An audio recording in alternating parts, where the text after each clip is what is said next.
মজার বিষয় হচ্ছে কমেন্ট করো। তড়িৎ রসায়ন আমি কি বলছিলাম? তড়িৎ রসায়নে আমরা ক্লাস শেষ করব খুবই সহজ ভাবে। তোমরা জানো যে তড়িৎ রসায়নে থেকে তড়িৎ বিশ্লেষণ ও তড়িৎ পরিবাহী এই দুইটা টপিক থেকে সবচেয়ে বেশি প্রশ্ন আসে। স্যার এই দুইটা টপিক আমরা কি পড়বো এটা আমরা অনেক সময় জানি না। আচ্ছা, তো আমরা একটু দেখে আসি যে প্রথমে দেখবো যে তড়িৎ পরিবাহী এর প্রকারভেদ। সাধারণত দেখবা বিভিন্ন ভর্তি পরীক্ষায় একটা করে এক্সাম্পল আসে, উদাহরণ আসে। এই উদাহরণটাই তোমার হচ্ছে পরীক্ষার হলে জানা হয়। সেটা হচ্ছে যেমন আমি যদি তোমাদেরকে জিজ্ঞেস করি যে হচ্ছে বলো তো মানুষ কয় প্রকার, তোমরা কি বলবা? তোমরা বলবা হচ্ছে মানুষ হচ্ছে অমানুষ, কুমানুষ হতে পারে। তুমি বলবা হচ্ছে ভালো মানুষ, খারাপ মানুষ, তারপরে বলবা ছেলে মানুষ, মেয়ে মানুষ, তারপরে হচ্ছে বলবা মানে মানুষ হচ্ছে দুই প্রকার ম্যাক্সিমামই আসলে আনসার করবো, তাই না? কিন্তু বেসিক্যালি আমি যদি জানি যে মানুষ কয় প্রকার, মানুষ মূলত হচ্ছে তিন প্রকার। কি কি মানুষ? সেটা হচ্ছে আমি বলবো অমানুষ, যে সমস্ত মানুষের ভিতর দিয়ে কখনোই ভালো কথা প্রবাহিত হয় না, তাদেরকে আমরা বলবো অমানুষ। যদি আমরা বলি হচ্ছে কুমানুষ, যে সমস্ত মানুষের ভিতরে, আচ্ছা কমেন্ট গুলো কোথায় তোমাদের? কমেন্ট করো। ওকে,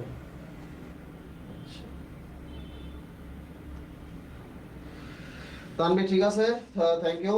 তোমাদের হচ্ছে তাহলে মানুষ আমরা বলবো তিন প্রকার। সেটা হচ্ছে প্রথম হলো অমানুষ, যে সমস্ত মানুষের ভিতরে কখনোই ভালো কথা প্রবাহিত হয় না তাদেরকে আমরা অমানুষ বলবো। রসায়নের ভাষায় এদেরকে আমরা বলি অপরিবাহী পদার্থ। যেমন হচ্ছে তোমাদেরকে যদি বলি যে হচ্ছে অপরিবাহী পদার্থ, যাদের ভিতর দিয়ে কোনো কিছু কি হবে, পরিবাহী হবে না, ঠিক আছে? আচ্ছা, এখন আমি যদি তোমাদেরকে বলি যে হচ্ছে অপরিবাহী, তারপরে বলবো হচ্ছে কুপরিবাহী। কু মানে কি? তোমরা আমরা যারা আছি সকলে হচ্ছে কুপরিবাহী। কেন? আমরা কখনো ভালো কখনো খারাপ। তোমরা আমরা যারা আছি প্রত্যেকে হচ্ছে কুপরিবাহী। কেন? আমরা কখনো ভালো কখনো খারাপ, ঠিক আছে? তাহলে কু মানে হচ্ছে শর্ত সাপেক্ষে ভালো। এই যে শুনতেছো বিভিন্ন ভাবে যে বিভিন্ন ভর্তি পরীক্ষার প্রশ্ন আউট হয়েছে, তোমাকে যদি প্রশ্ন নিবা কিনা, বলবা যে হচ্ছে হ্যাঁ প্রশ্ন হচ্ছে নেব না বিকজ আই এম অনেস্ট। কিন্তু যদি হাতে পেয়ে যাও বলবা প্র্যাকটিস ম্যাক্সিমাম কি পারফেক্ট। অর্থাৎ আমরা প্রত্যেকেই হচ্ছে মানে শর্ত সাপেক্ষে অনেস্ট, তাই না? মানে সুযোগের অভাবে অনেস্ট, হচ্ছে কুপরিবাহী। 3 নাম্বার হচ্ছে অপরিবাহী, কুপরিবাহী এবং হচ্ছে সুপরিবাহী। সু মানে হলো সুন্দর, যেগুলো ভিতর দিয়ে অনায়াসে বিদ্যুৎ পরিবহন করে তাদেরকে আমরা বলি হচ্ছে সুপরিবাহী পদার্থ। তাহলে এখন অপরিবাহী হচ্ছে যেমন কাঠ, রাবার, প্লাস্টিক, তাই না? অধাতু। এখন আমি সব সময় একটা জিনিস বলে রাখি যে যা কিছু ব্যতিক্রম তাই কি পরীক্ষায় আসে, ঠিক আছে?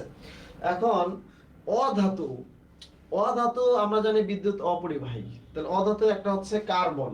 তাহলে কার্বনের দুটো আবার রূপভেদ আছে, একটা হচ্ছে হীরক আর একটা হচ্ছে কি বলো গ্রাফাইট। দেখো এই যে গ্রাফাইট কিন্তু বিদ্যুৎ পরিবাহী, দেখেছো গ্রাফাইট কি বিদ্যুৎ পরিবাহী। আবার কার্বন এবং সিলিকন এই দুটো হচ্ছে আমরা বলি হচ্ছে সেমিকন্ডাক্টর বা অর্ধ পরিবাহী, ঠিক আছে? অর্ধ পরিবাহী, সেমিকন্ডাক্টরস বা অর্ধ পরিবাহী, ঠিক আছে? তাহলে কার্বন, সিলিকন এবং হচ্ছে দেখো অপরিবাহী, কুপরিবাহী এবং দেখো এই যে সেমিকন্ডাক্টর সব জায়গায় পরীক্ষায় আসে। হ্যাঁ, সরি, সিলিকন জার্মেনিয়াম, ম্যানিজ মডেল, ঠিক আছে? Silicon germanium, silicon germanium semiconductor maximum কিন্তু পরীক্ষায় আসে। তাহলে বোঝা যাচ্ছে যে কোন জায়গা থেকে প্রশ্ন আসতেছে। কি বলি, এই জন্য আমার ক্লাস করলে যেটা সুবিধা হয় যে কোন জায়গায় প্রশ্ন আসবে আমি সেই জায়গাটা তোমাকে এমফাসিস দেই এবং ক্লাসের পড়াটা তোমার ক্লাসেই হয়ে যায়, ফলে তোমাদের সাথে আর কোনো সমস্যা হয় না, ঠিক আছে? তো তোমরা দেখো এখন সু মানে হচ্ছে সুন্দর, যে সমস্ত পদার্থ অনায়াসে বিদ্যুৎ পরিবহন করে তারপরে হচ্ছে এগুলো সুন্দর। তাহলে সুন্দর পরিবাহী বলতে ক্ষেত্রে কিছু ভাগ আছে, যেমন ধাতব বা ইলেকট্রনীয় পরিবাহী। এখন ধাতব পরিবাহী আমরা বললাম যে বিদ্যুৎ পরিবহন করে। এখন কথা হচ্ছে ধাতুর মধ্যে কারা বিদ্যুৎ পরিবহন করে? ধাতুতে যে মুক্ত ইলেকট্রন আছে, ইলেকট্রনটা বিদ্যুৎ পরিবহন করে। ইলেকট্রন যেদিকে যায় বিদ্যুৎ তার বিপরীত দিকে যায়। যেমন তুমি হচ্ছে বৈদ্যুতিক তারকে তুমি টাচ করলা, কি হবে? তোমার ভিতরে যে ইলেকট্রন গুলো আছে 10⁻29 মেবি, এই ইলেকট্রন গুলো কি হয়ে যায়, সব চলে যায়। তো যাইতে যতক্ষণ সময় লাগে ততক্ষণ তোমার বেঁচে আছো। রসায়নের ভাষায় যদি আমরা মানে হচ্ছে ফিজিক্সের ভাষায় বলি যে লাইফ মিনস হচ্ছে ইলেকট্রন চলে যাওয়া, ইলেকট্রন চলে গেলে তুমি শেষ, ঠিক আছে। তো আমরা মানে হচ্ছে ইসলামিক ভাষায় একটা বলি, আবার বিজ্ঞানের ভাষায় একটা বলি, তাই না, ল্যাঙ্গুয়েজ চেঞ্জ হয়ে যায়। সো আমরা তোমাদেরকে বলছিলাম যে ধাতব পরিবাহী বা ইলেকট্রনীয় পরিবাহী, তারপরে হচ্ছে তড়িৎ বিশ্লেষ্য পরিবাহী, ঠিক আছে। এটাকে হচ্ছে আমরা দেখো একটা জিনিস দেখো, ধাতব পরিবাহী মানে হচ্ছে ধাতু বিদ্যুৎ পরিবহন করে, ধাতু যেমন সোডিয়াম, পটাশিয়াম, তাই না, কপার, এগুলো।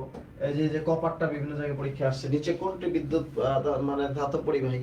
সো ধাতব পরিবাহী আছে। তড়িৎ বিশ্লেষণ হচ্ছে যৌগ বিদ্যুৎ পরিবহন করবে, এন্ড ধাতুতে হচ্ছে ইলেকট্রন, আর যৌগের ভিতরে কারা আছে, তড়িৎ বিশ্লেষণের ক্ষেত্রে যৌগের ভিতরে হচ্ছে আয়ন বিদ্যুৎ পরিবহন করবে। আয়ন কারা হলো, আয়ন যেমন হচ্ছে সোডিয়াম ক্লোরাইডের ভিতরে সোডিয়াম প্লাস ক্লোরাইড মাইনাস, তাই না, আয়ন বিদ্যুৎ পরিবহন করে। এখন প্রশ্ন হচ্ছে ভর্তি পরীক্ষায় কি কোশ্চেন আসবে, এখান থেকে আসবে হচ্ছে তীব্র তড়িৎ বিশ্লেষ্য বা সবল তড়িৎ বিশ্লেষ্য, আসবে হচ্ছে মৃদু তড়িৎ বিশ্লেষ্য। নরমাল কথাটা মনে রাখবা, জাস্ট নরমালি একটা কথা মনে রাখবা। আচ্ছা, তীব্র তড়িৎ বা সবল মানে হচ্ছে তীব্র অ্যাসিড তীব্র ক্ষার। এখন প্রশ্ন হচ্ছে যে ভাইয়া তীব্র অ্যাসিড তীব্র ক্ষার কোনগুলো, যেমন হচ্ছে তীব্র অ্যাসিড তীব্র ক্ষার কোনগুলো, যেমন হচ্ছে যেমন অজৈব অ্যাসিড গুলো দেখবা যে অধিকাংশ হচ্ছে তীব্র অ্যাসিড বা শক্তিশালী অ্যাসিড, তাই না। এবং তীব্র ক্ষার গুলো, গ্রুপ 1 এর যে ক্ষারগুলো আছে সেগুলো হচ্ছে তীব্র ক্ষার। ক্ষার কিভাবে বুঝবা, ওএইচ থাকবে, যেমন পটাশিয়াম হাইড্রোক্সাইড, তারপরে হচ্ছে সোডিয়াম হাইড্রোক্সাইড, এগুলো, ওকে। এবং তীব্র অ্যাসিড গুলো কি হবে, যেমন হচ্ছে পারক্লোরিক অ্যাসিড, HCl, তাই না, এগুলো হচ্ছে অজৈব অ্যাসিড, গুলো হচ্ছে তীব্র অ্যাসিড। তাহলে তীব্র তড়িৎ বিশ্লেষণের কথা আমি বলছি, দিস ইজ ভেরি ইম্পর্টেন্ট, অনেক বেশি ইম্পর্টেন্ট। তীব্র তড়িৎ বিশ্লেষণের ক্ষেত্রে আমরা কিভাবে মনে রাখবো, তীব্র মানে অ্যাসিড তীব্র ক্ষার, এভাবে মনে রাখবো। তার মানে হচ্ছে দেখো, আমি এখান থেকে একটা কোশ্চেন আসবে, মাস্ট একটু লিখে রাখো, যদি কোশ্চেন আসে এখান থেকে 1 নাম্বার টপিক থেকে কোশ্চেন আসবে, কি একটা एग्जांपल আসবে, আসতে পারে কি, প্রথম কথা আসতে পারে সিলিকন জার্মেনিয়াম অর্ধপরিবাহী বা সেমিকন্ডাক্টর, ঠিক আছে। এবং সুপরিবাহী বা হচ্ছে গুড কন্ডাক্টর কোনগুলো, হচ্ছে তীব্র অ্যাসিড অথবা তীব্র ক্ষার, তড়িৎ বিশ্লেষ্য পরিবাহী, তাই না। এখন তার বললো যে তড়িৎ বিশ্লেষণের ক্ষেত্রে কেন বিদ্যুৎ পরিবহন হয়, কারণ এখানে মুক্ত আয়ন আছে। আর ধাতব পরিবাহীর ক্ষেত্রে কেন বিদ্যুতের পরিবহন হয়, কারণ এখানে মুক্ত ইলেকট্রন আছে। সো আমরা 1 নাম্বার মোটামুটি পেয়ে গেলাম। এই পর্যন্ত যারা বুঝতে পারছো তারা সবাই একটু ডান লেখো, ডান লেখো, আলহামদুলিল্লাহ, আলহামদুলিল্লাহ, ডান লেখো সবাই। কই 1 নাম্বার টপিক যারা বুঝতে পারছো তারা সবাই একটু ডান লেখো। এখন 2 নাম্বার টপিক যারা বুঝতে পারবা তারা আজকের ক্লাসে আসার সার্থকতা তোমাদের আছে।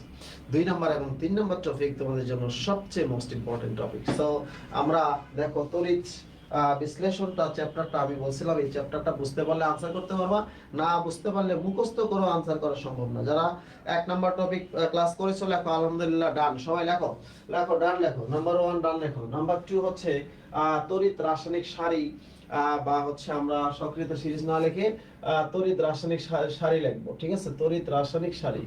আচ্ছা, সারি, তড়িৎ রাসায়নিক সারি মনে রাখতে হবে, সারি পড়লে নারীকে খুব সুন্দর দেখায়, ঠিক আছে, তড়িৎ রাসায়নিক সারি, তড়িৎ রাসায়নিক সারি, সারি পড়লে নারীকে খুব সুন্দর লাগে, ঠিক আছে, শাড়ি পরলে নারীকে খুব সুন্দর লাগে, ওকে।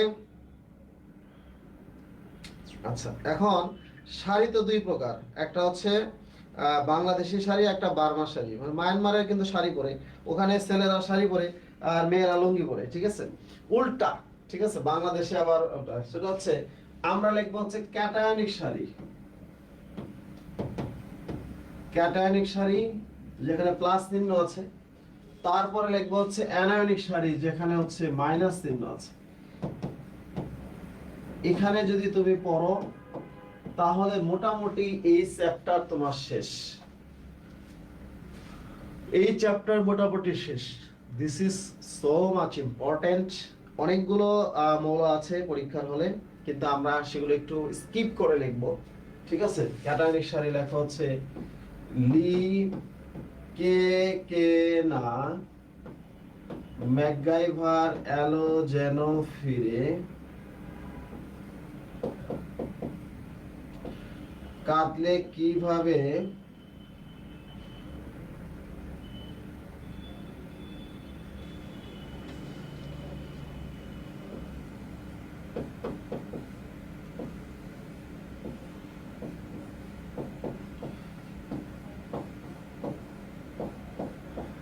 আচ্ছা দেখো, লিকে কে না ম্যাকগাইভার এলো যেন ফিরে, কাঁদলে কিভাবে নীল, সোনালীকে পাবে হাই, কুলাঙ্গার হাজারি আজ, কুলাঙ্গার হাজারি আজ পিটাবে আমায়।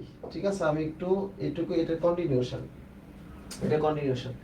এই শর্টটা তুমি পড়তে পারলে একটা প্রশ্ন কমন, যেখানেই যাবা সেখানেই পাবা, 1 মার্ক কমন। ঠিক আছে, এখানে যেখানে যাবা সেখানেই পাবা। তড়িৎ রাসায়নিক সারি, শাড়িটা খুব ইম্পর্টেন্ট। শাড়ি যেমন নারীকে খুব সুন্দর লাগে, তেমনি ভাবে আছে লিকে কে না ম্যাকগাইভার এলো যেন কেমনে ফিরে, কাঁদলে কিভাবে নীল।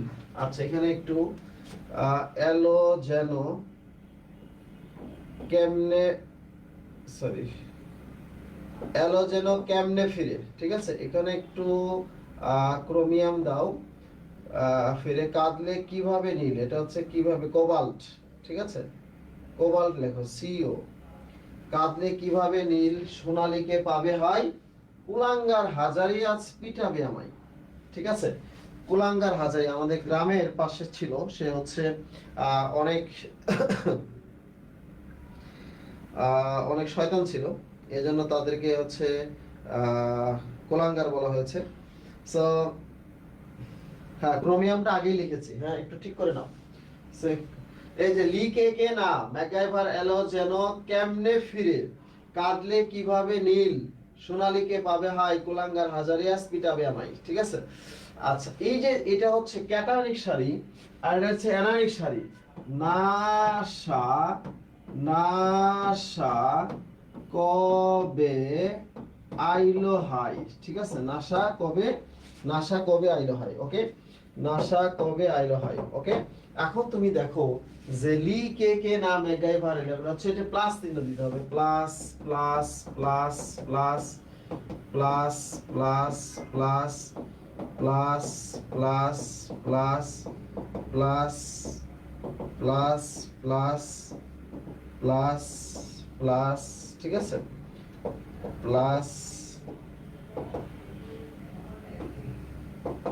ঠিক আছে, প্লাস।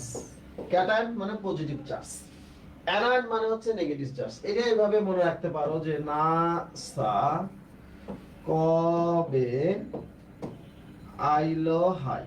ঠিক আছে, নাসা কবে আইলো হাই। ওকে, এখন এই তড়িৎ রাসায়নিক সারি জানলে আমরা 5টা প্রশ্নের উত্তর পারবো। এটা জানলেই আমরা 5টা প্রশ্ন উত্তর পারবো। মানে সিরিয়ালি জানাটা খুব ইম্পর্টেন্ট। বলো তো, একটু কমেন্ট করো তো, সিরিয়ালি কারা কারা জানো, একটু কমেন্ট করে জানো, কুইক কুইক কমেন্ট করে জানাও যে সিরিয়ালি কারা কারা জানো, কুইক কমেন্ট করো, কুইক। ঠিক আছে, এখন নাম্বার 1 দেখো, 1 নাম্বার হচ্ছে দেখবা যে তারা কি অ্যানোড হবে নাকি ক্যাথোড হবে। নাম্বার 1 তোমাকে প্রশ্ন করব। ঠিক আছে, নাম্বার হচ্ছে অ্যানোড হবে না ক্যাথোড হবে। তড়িৎ রাসায়নিক সারিতে তড়িৎ বিশ্লেষণের ক্ষেত্রে, নট তড়িৎ মানে তোমার হচ্ছে ড্যানিয়েল সেলের ক্ষেত্রে না, তড়িৎ রাসায়নিক সারিতে তড়িৎ বিশ্লেষণের ক্ষেত্রে অ্যানোড হচ্ছে আমরা জানি হলো পজিটিভ, আর ক্যাথোড হচ্ছে কি বলো নেগেটিভ। তাহলে আমি এইভাবে বলি যে সমাজের যারা ধনী মানুষ আছে, ধনী মানুষরা সমাজের উপরে থাকে বা উপরে থাকবে, আর গরিব মানুষটা হচ্ছে নিচে থাকে নরমালি। তার মানে হচ্ছে তোমাকে বললো যে সোডিয়াম প্লাস আছে আর সিলভার প্লাস আছে, বলো তো এই দুটার মধ্যে কোনটা অ্যানোড হবে আর কোনটা ক্যাথোড হবে। তুমি দেখবা যে তড়িৎ রাসায়নিক সারিতে সোডিয়াম উপরে আছে, সিলভার নিচে আছে, তার মানে সে হচ্ছে অ্যানোড হবে, আর সে কি হবে বলো, ক্যাথোড হবে। তার মানে খুব সিম্পলি আমরা বলতেছি যে তড়িৎ রাসায়নিক সারিতে যে উপরে আছে সে হচ্ছে অ্যানোড, আর নিচে আছে যে হচ্ছে ক্যাথোড। এটা আমরা খুব সিম্পলি আমরা বলতে পারতেছি। আমরা বলছি যে এই সারিটা যদি আমরা পড়ি তাহলে আমরা 5টা প্রশ্ন পারবো।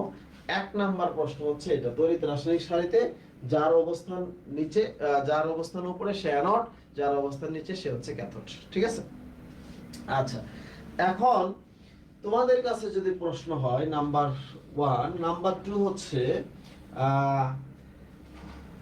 তড়িৎ বিশ্লেষণ করলে অ্যানোডে কে আগে অ্যানোডে বা ক্যাথোডে যাবে। তড়িৎ বিশ্লেষণ করলে এটা খুব বেশি আসে পরীক্ষায়, যেমন এটা আসে যে হচ্ছে তড়িৎ বিশ্লেষণ করলে ক্যাথোড এবং অ্যানোডে উৎপন্ন বস্তু। এখন উৎপন্ন বস্তু পরে, আগে প্রশ্ন হচ্ছে কে আগে মানে অ্যানোড বা ক্যাথোডে যাবে, ঠিক আছে? কে আগে? তোমরা মনে রাখবা যে তড়িৎ রাসায়নিক সারিতে যার অবস্থান নিচে সে আগে চার্জ মুক্ত হবে। তার মানে 2 নাম্বার হচ্ছে চার্জ মুক্ত হওয়ার প্রবণতা। মানে এটা হচ্ছে, তো এটা হলো পজিটিভ, এটা হচ্ছে নেগেটিভ। তাহলে চার্জ মুক্ত হওয়ার প্রবণতা, ঠিক আছে? কে আগে চার্জ মুক্ত হবে, ঠিক আছে? ওকে, কে আগে চার্জ মুক্ত হবে, অ্যানোড নাকি ক্যাথোডে? তড়িৎ রাসায়নিক সারিতে চার্জ মুক্ত হবে কে আগে, অ্যানোড না ক্যাথোড? ঠিক আছে, তাহলে তড়িৎ রাসায়নিক সারিতে যার অবস্থান নিচে সে আগে চার্জ মুক্ত হবে। যেমন একটা পাত্রে আছে ধরো হচ্ছে কপার প্লাস, ঠিক আছে, সিলভার প্লাস, এবং দেওয়া আছে হচ্ছে সোডিয়াম প্লাস। তোমাকে প্রশ্ন করলো যে এগুলোর মাঝে কে আগে চার্জ মুক্ত হবে, বলো এই তিনটার মাঝে কে আগে চার্জ মুক্ত হবে? 1 2 3, বলো তিনটার আগে কে আগে চার্জ মুক্ত হবে? দ্রুত দ্রুত কমেন্ট করো, ঠিক আছে? দ্রুত কমেন্ট করো যে এইটা জানলে একটা প্রশ্ন তো তুমি পারবা, মাস্ট মাস্ট পারবা, যে তড়িৎ রাসায়নিক সারিতে চার্জ মুক্ত হওয়ার প্রবণতা, সারিটা পড়বা, যার অবস্থান নিচে সে আগে চার্জ মুক্ত হবে। হ্যাঁ ভাই, হ্যাঁ ও আসতেছে, রাস্তায় রাস্তায় আছে, ওগুলো লাগানো, ঠিক আছে? আপনার সাথে লোক আছে না? ওই যে যে নাম্বারে ফোন দিছিল ওটা ফোন দেন, ওরা তো ওখানেই আছে। আচ্ছা সরি, আচ্ছা তোমরা বলো কে আগে চার্জ মুক্ত হবে, কমেন্ট করো যার অবস্থান। আমি বলছি যে জাস্ট হচ্ছে তড়িৎ রাসায়নিক সারি পড়লেই তোমরা অনেকগুলো প্রশ্ন উত্তর পারবা, ঠিক আছে? জাস্ট হচ্ছে অনেকগুলো প্রশ্ন উত্তর পারবা। দেখো তড়িৎ রাসায়নিক সারিতে পড়লেই তোমরা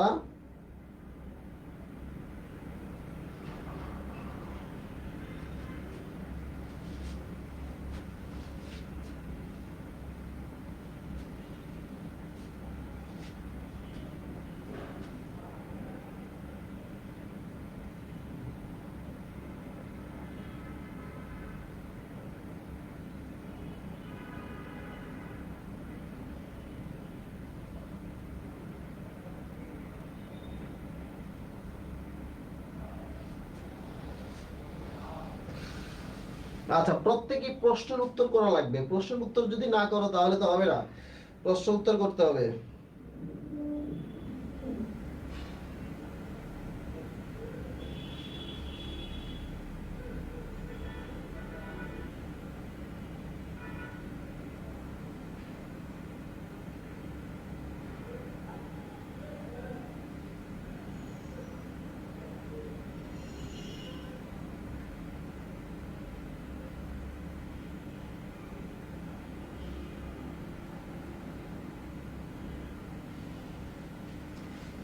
ওকে, থ্যাংক ইউ সো মাচ।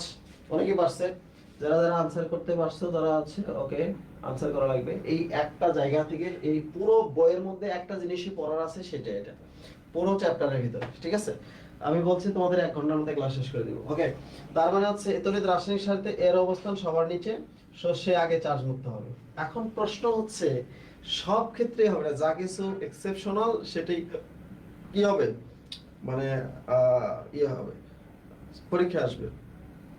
পরীক্ষার হলে দেখবা আচ্ছা গাঢ়, সম্পৃক্ত বা ঘন বা পাতলা, লঘু এই শব্দগুলো থাকবে, ঠিক আছে? সো এই শব্দগুলো থাকলে একটু লেখো যে হচ্ছে যদি গাঢ়, তারপরে হচ্ছে সম্পৃক্ত, ঠিক আছে, তারপরে হচ্ছে গাঢ়, সম্পৃক্ত বা ঘন, ঠিক আছে, বা এরকম থাকলো সিএনসি, এই শব্দগুলো থাকলে হ্যালোজেন আগে চার্জ মুক্ত হবে। হ্যালোজেনের মানে হচ্ছে তড়িৎ ঋণাত্মকতার মানটা বেশি থাকে, এবং সেটি হচ্ছে হ্যালোজেন আগে চার্জ মুক্ত হবে। দ্রবণে এদের ঘনমাত্রা বেশি থাকে।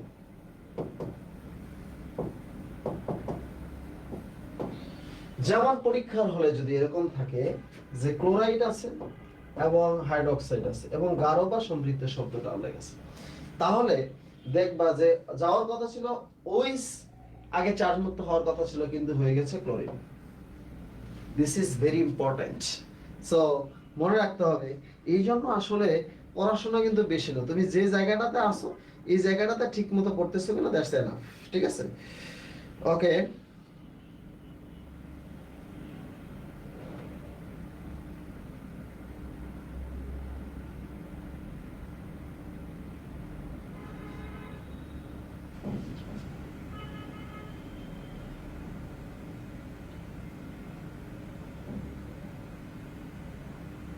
ওকে,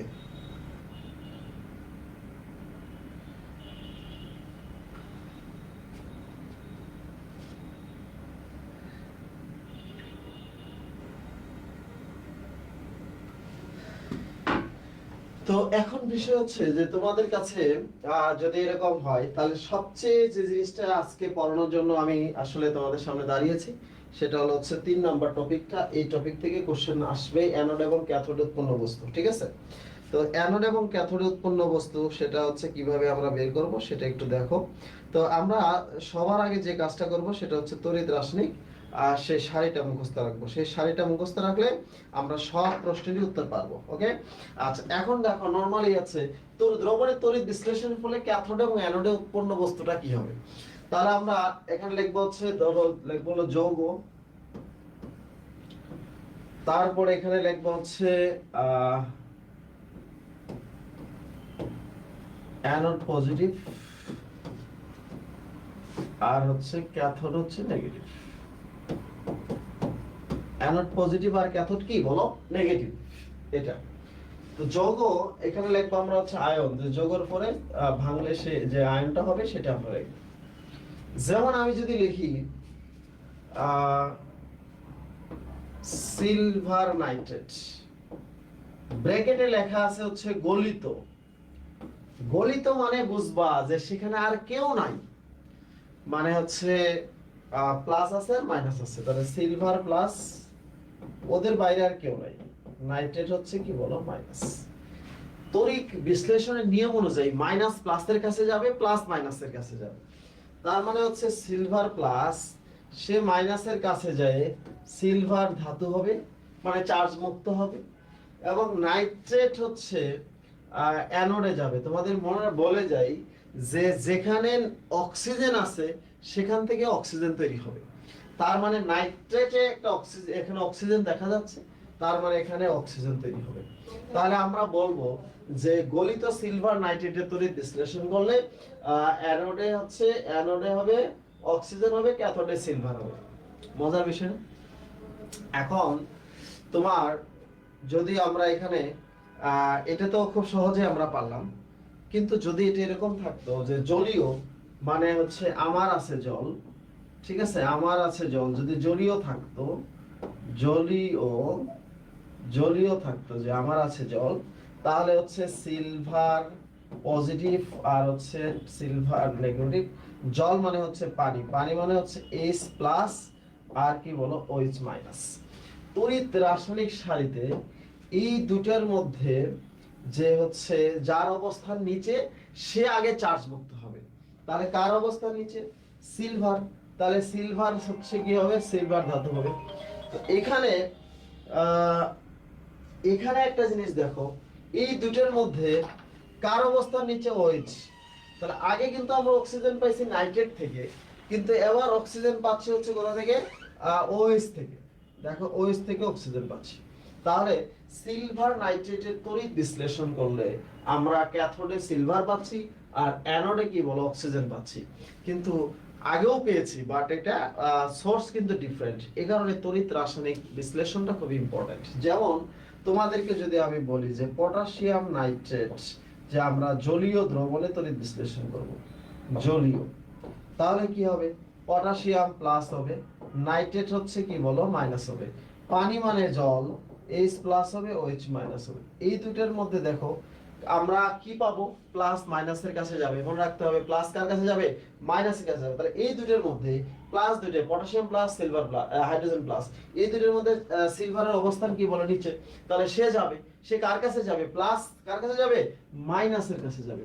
এই দুটোর মধ্যে কার অবস্থান নিচে, OH এর অবস্থান নিচে। তাহলে OH হচ্ছে নিচে আছে, সে মাইনাস কার কাছে যাবে, প্লাসের কাছে যাবে। যেখানে অক্সিজেন আছে সেখান থেকে অক্সিজেন তৈরি হবে। সো আমরা এইভাবে পরীক্ষা প্রশ্ন আসবে যে অ্যানোডে কি হবে আর ক্যাথোডে কি হবে। সো তড়িৎ বিশ্লেষণ করলে অ্যানোডে কি হয় আর ক্যাথোডে কি হয়, দিস ইজ ভেরি ইম্পর্টেন্ট। তোমরা হচ্ছে এটা একটু মনে রাখতে হবে। এখন আমি তোমাদেরকে যদি প্রশ্ন করি যে তোমরা একটু বলো তো যে এই যে সবাই লেখো, দিস ইজ ভেরি ইম্পর্টেন্ট, যে সোডিয়াম ক্লোরাইডের তড়িৎ বিশ্লেষণ এটা বিভিন্ন ভাবে আসে। সোডিয়াম ক্লোরাইডের তড়িৎ বিশ্লেষণ দেখো, সোডিয়াম ক্লোরাইডের তড়িৎ বিশ্লেষণ সবাই এটা লেখো, দিস ইজ ভেরি ইম্পর্টেন্ট, পরীক্ষা আসে। সোডিয়াম ক্লোরাইড হচ্ছে যদি এক নাম্বার, যদি সোডিয়াম ক্লোরাইড দেখো, সোডিয়াম ক্লোরাইড যদি হচ্ছে গলিত হয়, গলিত মানে কি, গলিত মানে গলন, সেখানে আর কেউ নাই, গলিত মানে কি গলন, সেটা হচ্ছে সোডিয়াম প্লাস আর কি বলো ক্লোরাইড কি বলো মাইনাস। তাহলে আমরা জানি যে অ্যানোড পজিটিভ, ঠিক আছে, আর ক্যাথোড কি বলো নেগেটিভ। ওকে, এখন এই দুটোর মধ্যে প্লাস কার কাছে যাবে, প্লাস হচ্ছে মাইনাসের কাছে যাবে, আর মাইনাস কার কাছে যাবে, প্লাসের কাছে যাবে, কোনো সন্দেহ নাই। যেহেতু তোমার হচ্ছে গলিত মানে গলন, সেখানে তো আর কেউ নাই, তাই না? এখন এটা যদি এরকম হয় যে সোডিয়াম ক্লোরাইড যে হচ্ছে লঘু, ঠিক আছে, সোডিয়াম ক্লোরাইড হচ্ছে লঘু, লঘু মানে হচ্ছে ডাইলুশন মানে পাতলা, তাই না? লঘু মানে হচ্ছে ডাইলুশন। সো এই লঘুটা হবে কি, সোডিয়াম প্লাস হবে, ক্লোরাইড মাইনাস হবে, এইচ প্লাস হবে, ওএইচ কি বলো মাইনাস হবে। এখন প্রশ্ন হচ্ছে যে এই দুটার মধ্যে, এই দুটার মধ্যে হচ্ছে কার অবস্থান নিচে, যার অবস্থান নিচে সেটা হলো হাইড্রোজেন, যার অবস্থান নিচে সে আগে চার্জ মুক্ত হবে। তাহলে হাইড্রোজেন মানে নিচে সে আগে চার্জ মুক্ত হবে, তাহলে প্লাস মাইনাসের কাছে যাবে, তাই না? এবং এই দুটোর মধ্যে কার অবস্থান নিচে, OH এর অবস্থান নিচে, সে যাবে, সে কি হবে, এখান থেকে অক্সিজেন হবে। আমি বলছি যেখানে অক্সিজেন আছে সেখান থেকে অক্সিজেন হবে। আচ্ছা, তাহলে তোমরা দেখো যে কত মজার বিষয় যে আমরা সোডিয়াম ক্লোরাইডের তড়িৎ বিশ্লেষণ করলে কিন্তু আমরা সোডিয়ামটা পাই নাই, পাইছি, পাই নাই। আচ্ছা, এবার আসো, যদি এরকম হয় সোডিয়াম ক্লোরাইড, ঠিক আছে, সেটা হচ্ছে গাঢ়, ঠিক আছে, সম্পৃক্ত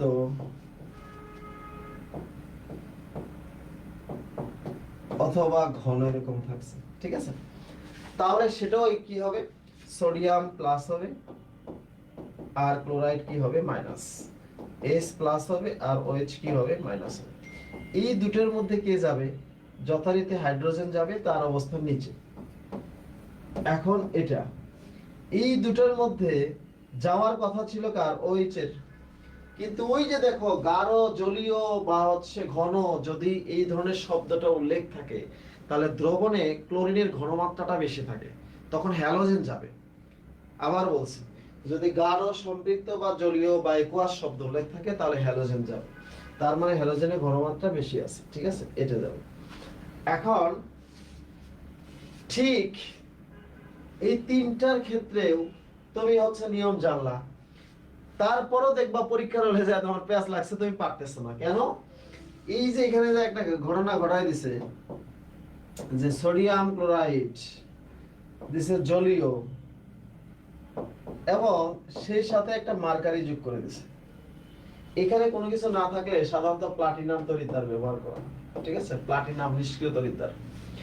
তো এখন নরমালি এটা কি হবে, সোডিয়াম প্লাস হবে, ক্লোরাইড মাইনাস হবে, H প্লাস হবে, OH মাইনাস হবে। তাহলে আমাদের প্রশ্ন ছিল যে আমরা কি করব, এই দুটার মধ্যে আমাদের যাওয়ার কথা ছিল হাইড্রোজেন, কারণ তার অবস্থান নিচে আছে, হাইড্রোজেন যাওয়ার অবস্থান ছিল, কিন্তু দেখো এই মার্কারি থাকার কারণে সেটা হবে সোডিয়াম অ্যামালগাম, ঠিক আছে, সোডিয়াম অ্যামালগাম। মার্কারি হচ্ছে খুব শক্তিশালী বন্ধন তৈরি করে, পরে সেখান থেকে সোডিয়াম ধাতু তৈরি হবে। তার মানে সোডিয়াম পাওয়া যাবে কখন, যখন আমরা হচ্ছে মার্কারি ব্যবহার করব। তাহলে এই দুইটার মধ্যে যেহেতু জলীয় শব্দ উল্লেখ আছে তাহলে হ্যালোজেন যাবে, হ্যালোজেন যাবে, ঠিক আছে, তাহলে সোডিয়াম পাইলাম, হ্যালোজেন পাইলাম। তাহলে সোডিয়াম পাইতে গেলে আমার অবশ্যই সেখানে মার্কারি লাগে, অনেক সময় আমাদের গ্রামে একটা কথা বলে যে দেখো এখানে আমরা সোডিয়াম ক্লোরাইড তড়িৎ বিশ্লেষণ করছি, সোডিয়াম পাই নাই। বলে যে আমার মেয়ের বিয়ে আমি পাই না গুয়ে, গুয়ে মানে হলো পান সুপারি, ঠিক আছে? তার নিজের মেয়ের বিয়েতেই পান সুপারি পাচ্ছে না, ঠিক আছে? সো এটা হচ্ছে আমাদের আহ, বিষয়। সো তড়িৎ রাসায়নিক সারি, দিস ইজ ভেরি ইম্পর্টেন্ট। আমার কাছে মনে হয় যে এই দুইটার মধ্যে, 1 আর 2 এর মধ্যে, 1 2 3 এর মধ্যে তুমি একটা কোশ্চেন মাস্ট পেয়ে যাবা, ওয়ান কোশ্চেন মাস্ট পেয়ে যাবা। আচ্ছা, কিছু কিছু জায়গায় তড়িৎ রাসায়নিক তুল্যাঙ্ক আসে, সিলভারের তড়িৎ রাসায়নিক তুল্যাঙ্ক, তারপরে হচ্ছে তোমার কপারের তড়িৎ রাসায়নিক তুল্যাঙ্ক। এই মানগুলো দেওয়া আছে, এগুলো হচ্ছে ক্যালকুলেটরের পিছনেও আছে। যেহেতু ক্যালকুলেটর ব্যবহার নাই, এগুলো মানগুলো একটু মনে রাখার চেষ্টা করবা, ঠিক আছে? জাস্ট হচ্ছে মনে রাখার চেষ্টা করবো, ওকে? আচ্ছা, এখন আজকের ক্লাস থেকে আগামী কালকে জাহাঙ্গীরনগরে যারা পরীক্ষা দিবা, জাহাঙ্গীরনগরে অবশ্যই তোমার এই কোশ্চেনের একটা 1 মার্ক কমন হবে, এতে কোনো সন্দেহ নাই। 1 মার্ক। একটু রিভিশন দিয়ে যাই, চলো একটু রিভিশন দিয়ে আসি। এখন আসো তড়িৎ রাসায়নিক কোষ ও ডেনিয়েল কোষ। এতক্ষণ পড়লাম হচ্ছে তড়িৎ বিশ্লেষ্য কোষ। এখন আমরা করব হচ্ছে মানে ডেনিয়েল কোষ, বা হচ্ছে কি বলো, তড়িৎ রাসায়নিক কোষ। এখন তড়িৎ রাসায়নিক কোষ এর অপর নাম হচ্ছে ডেনিয়েল কোষ বা ভোল্টার কোষ, ঠিক আছে? ভোল্টার কোষ।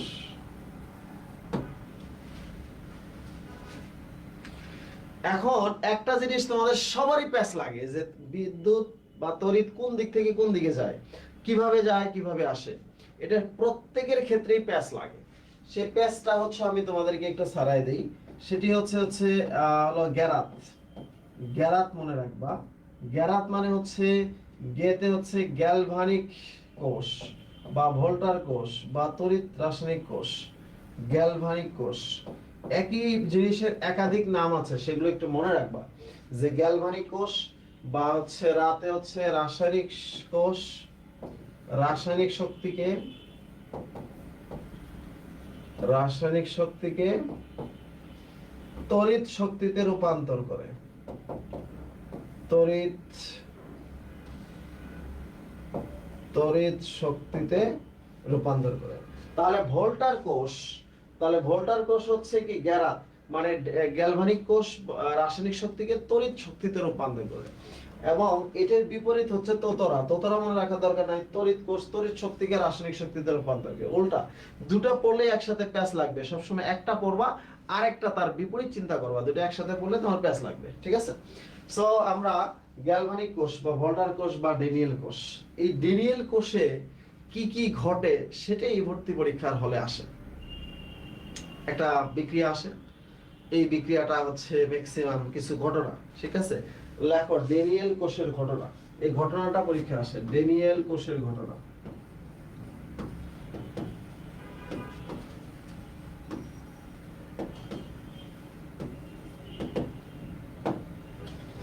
ডেনিয়েল কোষের ঘটনা, ঠিক আছে? আচ্ছা, ডেনিয়েল কোষ ঘটনাটা কি? আচ্ছা, এখানে কি হয় দেখো, জিঙ্ক 2টা ইলেকট্রন ত্যাগ করে জিঙ্ক 2+ আয়নে পরিণত হয়। কপার 2+ আয়ন ইলেকট্রন 2টা গ্রহণ করে কপার ধাতুতে পরিণত হয়। তাহলে এটা হচ্ছে জিঙ্ক প্লাস হচ্ছে কপার 2+, কপার 2+,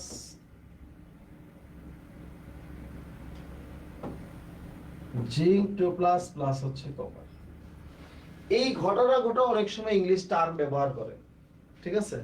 যে কারা ইলেকট্রন দিল, কারা ইলেকট্রন নিল, কারা হচ্ছে গ্রহণ করলো, কারা গ্রহণ করলো না, এগুলো হচ্ছে ভর্তি পরীক্ষার ক্ষেত্রে আসে। আমি বলছি তোমাদের হচ্ছে ঠিক হলো মানে 1 ঘন্টা ক্লাস দেবো। আজকের ক্লাসটা আগামীকালকেও কাজে লাগবে, ঠিক আছে? তো তোমরা যারা যারা আছে ক্লাসে আসো, তোমরা হচ্ছে ক্লাসটা হচ্ছে তোমরা খাতাটা সুন্দর করে রাখবে। আমার খাতাটুকু পড়লেই হবে, আমি এত বেশি পড়াবো না, কিন্তু এখানে যা পড়াবো তাই পরীক্ষার হলে আসবে। সো এখন দেখো, আমরা বলছি যে এই যে মিস্টার জিঙ্ক 2টা ইলেকট্রন ত্যাগ করে জিঙ্ক 2+ আয়নে পরিণত হলো, তার মানে হচ্ছে এখানে হচ্ছে জিঙ্ক ইলেকট্রন ত্যাগ করে, আবার কপার 2+ সেই ইলেকট্রন দুটো কি হয় হচ্ছে গ্রহণ করে, তার মানে হচ্ছে ইলেকট্রন গ্রহণ আর হচ্ছে ইলেকট্রন ত্যাগ করতেছে। ইলেকট্রন জিঙ্ক দণ্ড থেকে কপার দণ্ডের দিকে যায়, ঠিক আছে, কারণ অ্যানোড হচ্ছে ক্ষয় হয় আর ক্যাথোড হচ্ছে কি হয়, জমা হয়। তার মানে হচ্ছে জিঙ্ক দণ্ড থেকে ইলেকট্রন কপার দণ্ডের দিকে যায় এবং এই বিক্রিয়াটি একটি স্বতঃস্ফূর্ত বিক্রিয়া, যেটাকে ইংলিশ টার্ম বলে স্পন্টেনিয়াস রিঅ্যাকশন। পরীক্ষায় আসে নিচের কোনটি স্পন্টেনিয়াস রিঅ্যাকশন, স্পন্টেনিয়াস রিঅ্যাকশন, স্বতঃস্ফূর্ত বিক্রিয়া, ঠিক আছে, স্পন্টেনিয়াস রিঅ্যাকশন বা হচ্ছে স্বতঃস্ফূর্ত বিক্রিয়া। তার মানে হচ্ছে এই যে দেখো ইলেকট্রন দান গ্রহণ ড্যানিয়েল কোষের যে ঘটনাগুলো, এই ঘটনাগুলোই হচ্ছে পরীক্ষার হলে আসে এবং পরীক্ষার হলে এই ড্যানিয়েল কোষের প্রেজেন্টেশনটা আসে, কোষ প্রেজেন্টেশন। তো জিঙ্ক, জিঙ্ক 2 প্লাস আর হচ্ছে কপার 2 প্লাস কপার। তোমাদের কিছু কিছু জিনিস আমি এখানে তোমাদেরকে বলবো, তোমরা অবশ্যই পরীক্ষা হলে পড়ে আসবা। এক নাম্বার হচ্ছে কিছু উদাহরণ পড়বা, হচ্ছে লবণ সেতু, ঠিক আছে, লবণ সেতুর एग्जांपल। দুই নাম্বার হচ্ছে তোমরা অবশ্যই অবশ্যই একটু রিডিং করবা, সেটা হচ্ছে যে তোমরা ওই যে তড়িৎ প্রলেপন বা ইলেকট্রোপ্লেটিং পড়ছো না, যেমন বিভিন্ন মেয়েরা রাস্তাঘাটে যখন আসে মুখের মধ্যে হচ্ছে আটা ময়দা মেখে আসে, এটাকে বলা হয় ইলেকট্রোপ্লেটিং, ঠিক আছে, বা তড়িৎ প্রলেপন। তো তড়িৎ প্রলেপন বা ইলেকট্রোপ্লেটিং, দেখো ইলেকট্রোপ্লেটিং আমরা কি করি, চকচকে আকর্ষণীয় করার জন্য করি। তাহলে এটা আমরা কি করব, যেটা হচ্ছে সবচেয়ে কম সক্রিয় সেটার উপরে বেশি সক্রিয় মানে বেশি সক্রিয় ধাতুর উপর কম সক্রিয় ধাতুর প্রলেপ দিব, যাতে সে বিক্রিয়া করতে না পারে, তাই না, সেজন্য আমরা কম সক্রিয় উপরে দিব এটা।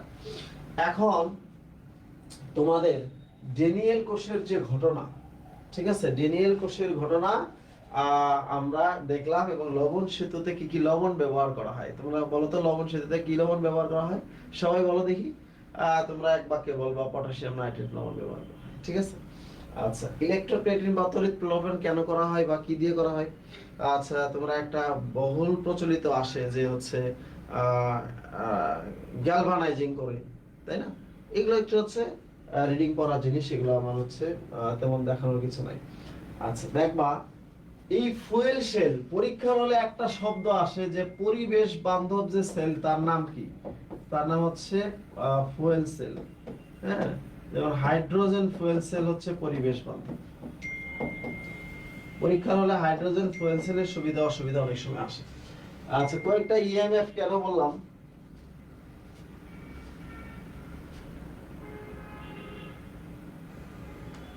আচ্ছা ইএমএফ এর মান ডাইরেক্ট পরীক্ষার হলে আসে, আমি এগুলোকে কেন বললাম দেখো। আচ্ছা, ইএমএফ এর মানটা আমি কেন বললাম, সেটি হচ্ছে যে তোমার হচ্ছে ড্রাই সেল, মানে আমরা যে শুষ্ক ব্যাটারি পাই সেটার ভোল্টেজ কত বলবো, 1.5 ভোল্ট, তাই না। এরকম প্রাইমারি সেল সেকেন্ডারি সেল আছে। প্রাইমারি সেলের ভোল্ট সাধারণত 1 থেকে 2 এর মাঝে হয়, এবং হচ্ছে সেকেন্ডারি সেলের ভোল্টেজ অনেক বেশি হয়, তাই না, তুমি ধরো হচ্ছে যত ভোল্টেজ বাড়াইতে পারো সেটা হচ্ছে সেকেন্ডারি ভোল্টেজ। সো এই যে মানে এক্সাম্পল গুলো, এগুলো একটু দেখবো, এগুলো আসলে পড়াশোনা তেমন কিছু নাই, ঠিক আছে। এখন আমার থিওরি শেষ হয়ে গেছে, থিওরি পড়ানোর কিছু নাই, আমি এখন তোমাদের দুইটা সূত্র শেখাবো। এই অধ্যায়ে দুইটা সূত্র থেকে সব অঙ্ক আসে, দুইটা সূত্র থেকে সব অঙ্ক আসে। দেখো, এক নাম্বার হচ্ছে সূত্র হচ্ছে কিউ সমান হচ্ছে ইএনএফ। আমি যদিও 40টা অঙ্ক করাবো, তারপর এখানে আমি সূত্রগুলো দেখাচ্ছি, কারণ এই অধ্যায়ে এ পর্যন্ত প্রত্যেক বছর একটা করে অঙ্ক আসছে। কিউ সমান আইটি, আর এন এর মানটা হচ্ছে ডাব্লিউ বাই এম সমান হচ্ছে X by N A, V ভাগ 22.4, ভিটাকে লিটারে নিতে হবে, ভিএস, ঠিক আছে। এগুলো হচ্ছে সূত্র, এক সূত্রে সব অঙ্ক শেষ।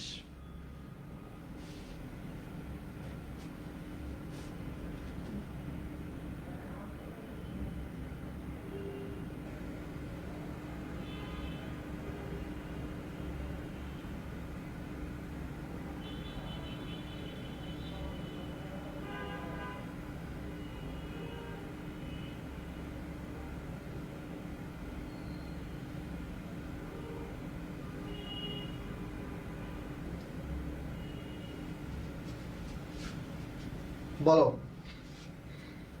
আমরা দুইটা সূত্র শিখাবো, দুইটা সূত্র থেকে একটা অঙ্ক কমন করবে, তার মানে কত চমৎকার নিয়ম, ঠিক আছে?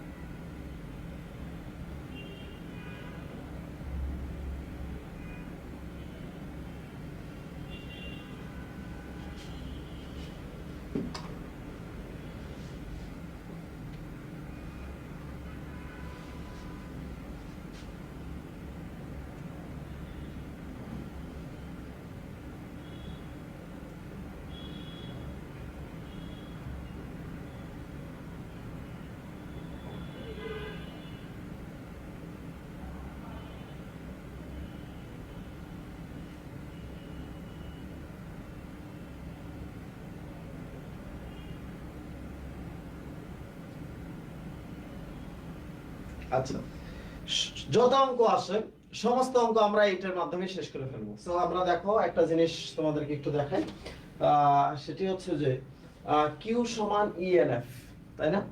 আমরা কিন্তু হচ্ছে একটু সুন্দর করে গোছালাম, যে যাতে তোমরা প্রত্যেকটা জায়গায় একটু পড়তে পারো। নেটওয়ার্ক গাইডটা হাতে নিবা, নিয়ে হচ্ছে চ্যাপ্টারের কোশ্চেনগুলো পড়বা, দেখবা যে এই সূত্র দিয়ে সব অঙ্ক হয়ে যাচ্ছে। তাহলে আমরা অঙ্কগুলো দেখি যে বিগত কয়েক বছরে যে অঙ্কগুলো আসছে, সেই অঙ্কগুলো একটু তোমাদেরকে দেখাই। সেটি হচ্ছে যে এক সূত্রে সব অঙ্ক শেষ, ঠিক আছে? এক সূত্রে সব অঙ্ক শেষ। ওকে, এখানে বলছে গলিত ক্যালসিয়াম ক্লোরাইডের মধ্যে দিয়ে 1 ফ্যারাডে চালনা করলে ক্যাথোডে কত গ্রাম ক্যালসিয়াম জমা পড়বে, ঠিক আছে? কি বলছে, গলিত ক্যালসিয়াম ক্লোরাইডের মধ্যে 1 ফ্যারাডে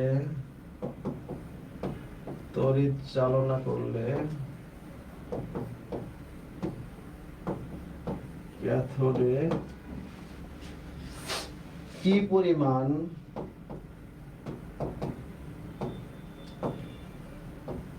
কপার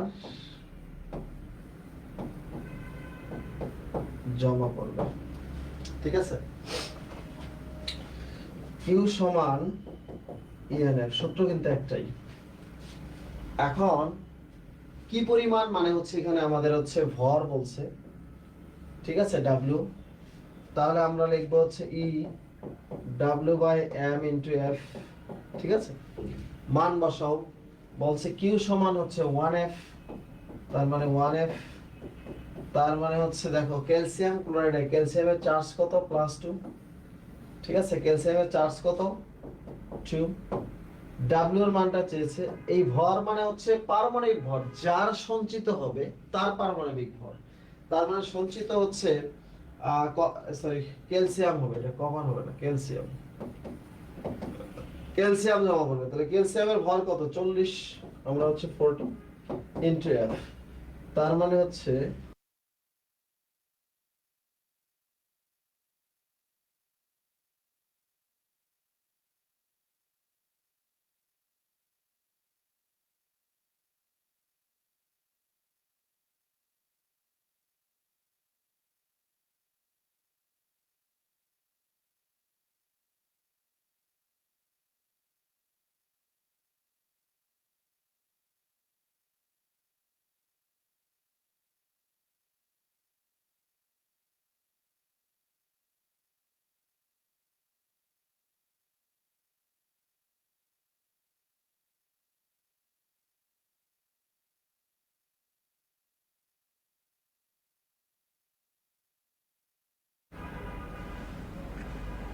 সেটা একটু সাইডে দিয়েছি।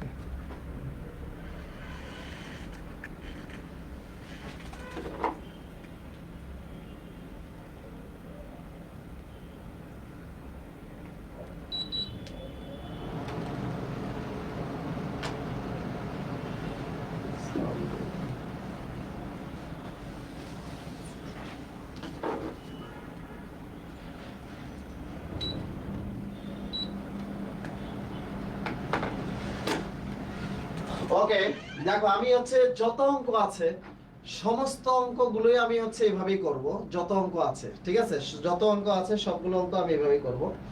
আচ্ছা, মানে কিউ সমান ইএনএফ সবগুলো অঙ্ক। সো এরকম আমরা হচ্ছে আর অঙ্ক দেখি। ধরো আসছে পরীক্ষার হলে আহ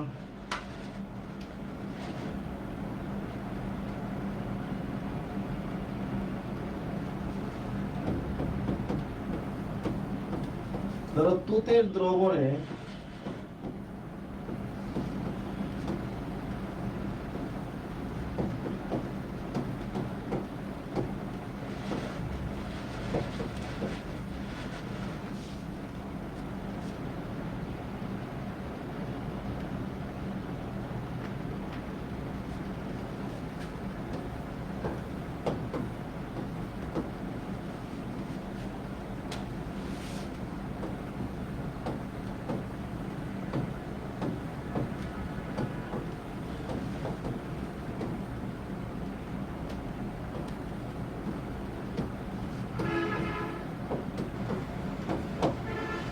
আচ্ছা, ভেরি সিম্পল কোশ্চেন দেখো। সো বলছে যে তুতের দ্রবণে 1 ঘন্টা 8 এম্পিয়ার তড়িৎ চালনা করলে আচ্ছা ক্যাথোডে কি পরিমাণ কপার জমা করবে, ক্যাথোডে কি পরিমাণ কপার জমা করবে। তাহলে ক্যাথোডে আমাদের সূত্রটার নাম হচ্ছে কি বলো, কিউ সমান হচ্ছে ইএনএফ। কিউ সমান কি ইএনএফ, জাস্ট কিউ সমান ইএনএফ। তার মানে এখানে আমরা বলবো হচ্ছে কিউ সমান হচ্ছে আইটি আর ই সমান হচ্ছে W by M into F. মানে সূত্র কিন্তু একটাই, জাস্ট একটাই সূত্র। এখন দেখো সেটি হচ্ছে যে আই এর মানটা হলো এম্পিয়ার, কত 8 এম্পিয়ার। তার মানে হচ্ছে 8, টি এর মানটা সেকেন্ডে নিতে হবে। 1 ঘন্টা সমান আমরা গুণ করলে তাহলে কি হবে, 60 × 60 সমান 3600 সেকেন্ড, ঠিক আছে। আচ্ছা, এখন কপার সালফেট হলো তুতে, তাই না? তুতে চার্জ কত বলো, চার্জ হচ্ছে এখানে 2, ডাব্লিউ কপারের মান হচ্ছে 63.5 পারমাণবিক ভর, আর এটার মান হচ্ছে 96500, ঠিক আছে। সো এখানে ডাব্লিউ এর মানটা বের হবে। তুমি দেখো তোমার কিন্তু সূত্র একটাই, সমস্ত অঙ্কগুলোকে আমরা একটা সূত্রের মাধ্যমেই করতে পারি। সো এক ফাইলেই যথেষ্ট, তাই না? যেখানে জটিলস ল সেখানে হোসাইন্স ল, এক ফাইলেই যথেষ্ট। সো আমরা যত অঙ্ক আসে সবগুলো অঙ্ক আমরা এক সূত্রে দিয়েই করে ফেলতে পারবো।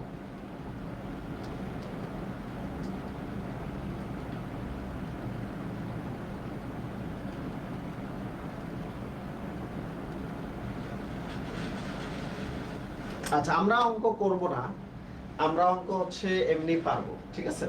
আমরা হচ্ছে মানে আলাদাভাবে করলেও আমরা এখানে আছে একটু দেখাচ্ছি। আচ্ছা, আরেকটা জিনিস তোমাদেরকে চমক শিখাই, সেটা হচ্ছে চমকটা হলো ইএমএফ তড়িৎ চালক বল সমান হচ্ছে বড় মান মাইনাস ছোট মান, ঠিক আছে। এখন প্রশ্ন হচ্ছে যে ভাইয়া এটা আপনি কি শিখাইলেন যে বড় মান মাইনাস ছোট মানটাই হচ্ছে সঠিক, ঠিক আছে। একটা জিনিস তুমি মনে রাখবা যে বড় মান থেকে যদি আমরা ছোট মানটা বাদ দেই অলওয়েজ, তাহলে আনসারটা হচ্ছে কি পজিটিভ হবে, বড় থেকে ছোট মান দিয়ে। তাহলে একটা জিনিস খেয়াল করে দেখবা, যে বিক্রিয়াগুলো আমাদের পরীক্ষার হলে দিয়ে দেয় সেগুলো সব সময় কি হয়, স্বতঃস্ফূর্ত বিক্রিয়াগুলো দিয়ে দেয়। স্বতঃস্ফূর্ত বিক্রিয়া মানে হচ্ছে তাহলে স্বতঃস্ফূর্ত বিক্রিয়া মানে আমরা ইএমএফ এর মান পজিটিভ পাই, না? এটি হলো হচ্ছে বুদ্ধি। এখন তোমাকে বললো যে -2 3 আর হচ্ছে -4 3, তুমি বলবা কোনটা বড়। তার মানে যেটা মাইনাস ছোট মান সেটাই তো বড়, যার ঋণ কম আছে সেটাই তো বড়, তাই না? এর জন্য বড় মান থেকে ছোট মানটা বাদ দিলে অলওয়েজ মানটা হবে পজিটিভ। কেন পজিটিভ হবে সেটার আমি ব্যাখ্যা তোমাদেরকে দিলাম, যে পজিটিভ হওয়ার কারণ হলো বড় মান থেকে যখনই আমরা ছোট মানটা বাদ দিব তখনই হচ্ছে পজিটিভ হয়ে গেল। স্বতঃস্ফূর্ত বিক্রিয়ার ক্ষেত্রে এই মানটা অলওয়েজ পজিটিভ হয়। অলওয়েজ কি হয় বলো, পজিটিভ হয়। স্বতঃস্ফূর্ত বিক্রিয়ার ক্ষেত্রে মানটা হচ্ছে অলওয়েজ পজিটিভ হয়। এখন আমার প্রশ্ন হচ্ছে যে ইএমএফ সমান বড় মান মাইনাস ছোট মান, বড় মান থেকে ছোট মানটা বাদ দিলে তাহলে আনসার অলওয়েজ কি হবে, অলওয়েজ হচ্ছে পজিটিভ হবে, ঠিক আছে। সো কেন হবে, তাহলে স্বতঃস্ফূর্ত বিক্রিয়া দিয়ে দেওয়া থাকবে। স্বতঃস্ফূর্ত বিক্রিয়া যদি না দেওয়া থাকে তখন তারা বলবে যে বিক্রিয়াটি সম্ভব না অসম্ভব, ঠিক আছে, পসিবল নাকি ইম্পসিবল, অথবা অমুক পাত্রে অমুককে রাখা যাবে কিনা, ঠিক আছে। যেন আমরা গ্রামে বলি না যে অমুকের সাথে অমুকের বিয়ে দেওয়া যাবে কিনা, পাত্র পাত্রী, তাহলে মানে অমুক পাত্র অমুক পাত্রীকে রাখতে পারবে কিনা, অমুক পাত্রীকে অমুক পাত্রকে রাখা যাবে কিনা, ব্যাপারটা হচ্ছে এরকম। সো তুমি ধরো কাউকে তোমার বাড়িতে জায়গা দিলা, সে যদি তোমার সাথে কোনো ঘটনা ঘটায় তাহলে তুমি কি তাকে জায়গা দিবা? না, দিবা না। তোমাকে হচ্ছে কোনো ঘটনা যদি না ঘটায় তাহলে তুমি তাকে জায়গা দিতে হবে। সো সাধারণত আমরা আমাদের বাড়িতে যাদেরকে আমরা জায়গা দিব, তাহলে ইএমএফ এর মান যদি পজিটিভ হয় তাহলে স্বতঃস্ফূর্ত হবে সে, তাহলে তাকে জায়গা দেওয়া যাবে না। আমরা যেহেতু তড়িৎ রাসায়নিক সারি শিখে আসছি, সো আমাদের আর কোনো টেনশনই নাই, আমরা ওই দিকে যাবই না। যেমন তোমাকে বলছে যে কপার সালফেট দ্রবণে, ঠিক আছে,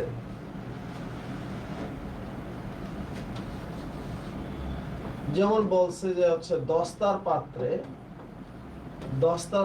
কপার সালফেট রাখা যাবে কি না, ঠিক আছে। বলছে যে দস্তার পাত্রে কপার সালফেট রাখা যাবে কিনা, এটা বলছে, তাই না? দস্তার পাত্র, তাহলে হচ্ছে জিঙ্ক প্লাস কপার সালফেট। তড়িৎ রাসায়নিক সারিতে জিঙ্ক দস্তার অনেক উপরে আছে, জিঙ্ক লাথি মেরে বলবে যে তুমি এখান থেকে চলে যাও, তার মানে হচ্ছে জিঙ্ক সালফেট প্লাস হচ্ছে কপার সরে গেল, বুঝো নাই? যেমন তোমরা দেখো তামিমা একটা মেয়ে, তার হাজবেন্ডের নাম ছিল রাকিব। ক্রিকেটার নাসির এসে এই তামিমাকে রাকিবকে লাথি মারলো, তার মানে তামিমার সাথে নাসিরের সম্পর্ক হয়ে গেল, প্লাস রাকিব এখান থেকে চলে গেল, ঠিক আছে। তার মানে হলো এই যে ঘটনাটা ঘটলো, তাহলে ওই পাত্রে কি রাখা যাবে?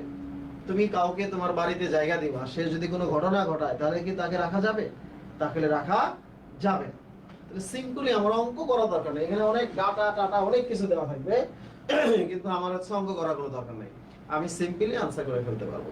সো এই চ্যাপ্টারটি আমরা বলছিলাম যে হচ্ছে 3টা মানে অঙ্ক আমি দেখাইলাম, আমি তোমাদেরকে সাজেশনও দিব, আর থিওরিগুলো আমি তোমাদের দেখাইলাম। তোমাদের এখন একটা জিনিস বলি, সেটি হচ্ছে যে অ্যাডমিশন টেস্টে সামনে মজার তোমার হচ্ছে 2টা জিনিস বাকি আছে, স্পেশালি হচ্ছে কেমিস্ট্রি, গুচ্ছ, কৃষি। গুচ্ছতে হচ্ছে 25 মার্ক, কৃষিতে হচ্ছে কি বলা, 3টা জিনিস খুব বেশি ইম্পর্টেন্ট। আমি তোমাদের লাস্ট মোমেন্টে একটা হচ্ছে টপিক ভিত্তিক ক্লাস নেই, আরেকটা জিনিস হচ্ছে অর্গানিক ক্লাস হবে। This is very very important, হচ্ছে অর্গানিক ক্লাস, ঠিক আছে। এবং অর্গানিকের সাথে আরেকটা হচ্ছে ম্যাথমেটিক্স, কেমিস্ট্রি, ম্যাথ। দেখো এই যে যদি আমি বলি অর্গানিকের ক্ষেত্রে আমরা দেখেছি যে 3 থেকে 7টা প্রশ্ন থাকে অর্গানিক ক্ষেত্রে, ম্যাথ থেকে 2 থেকে 5টা প্রশ্ন থাকে, ঠিক আছে। এবং টপিক ভিত্তিক কোশ্চেন থাকে হচ্ছে 12 থেকে 15টা। তাহলে আমাদের টোটাল পড়াশোনাটা ডিপেন্ড করতেছে এই টপিক, এই অর্গানিক আর হচ্ছে কেমিস্ট্রি, ম্যাথ। তো টপিক ভিত্তিক আলোচনা আমরা শেষ করলাম, যদি টপিক ভিত্তিক আমরা রিভিশন দেই তাহলে কিন্তু আমাদের পড়াশোনাটা আরো সুন্দর হবে। সো তোমরা মানে যারা মানে ক্লাস করো, তোমাদের কোনো কোয়ারি আছে কিনা জানি না, কিন্তু আমরা আসলে এটা একটা ফ্রি ক্লাস হলো, আমরা পেইড ভার্সনের মতো ক্লাস নেওয়ার চেষ্টা করতেছি। আগামীকাল জাহাঙ্গীরনগর পরীক্ষা আছে, এই কারণে আমি আসলে ডিপলি তোমার ভিতরে গেলাম না, মানে হচ্ছে তোমরা কালে পরীক্ষা আছে, বলবো যে জিনিসগুলো দরকার সেগুলোই গেলাম, কিন্তু সামনে লেগে থাকতে হবে, কারণ আমাদের সামনে বেশ কিছু ফিনিশিং। উস্তাদের মায়ের তো শেষ রাতে, শেষ দিকে শেষ ভালো যার, সব ভালো কিন্তু ঠিক তার হবে। সো তোমরা যদি কমেন্ট না করো, তোমরা যদি কোনো প্রশ্ন না করো, তাহলে কিন্তু তোমাদের কিছুই শেখা হবে না।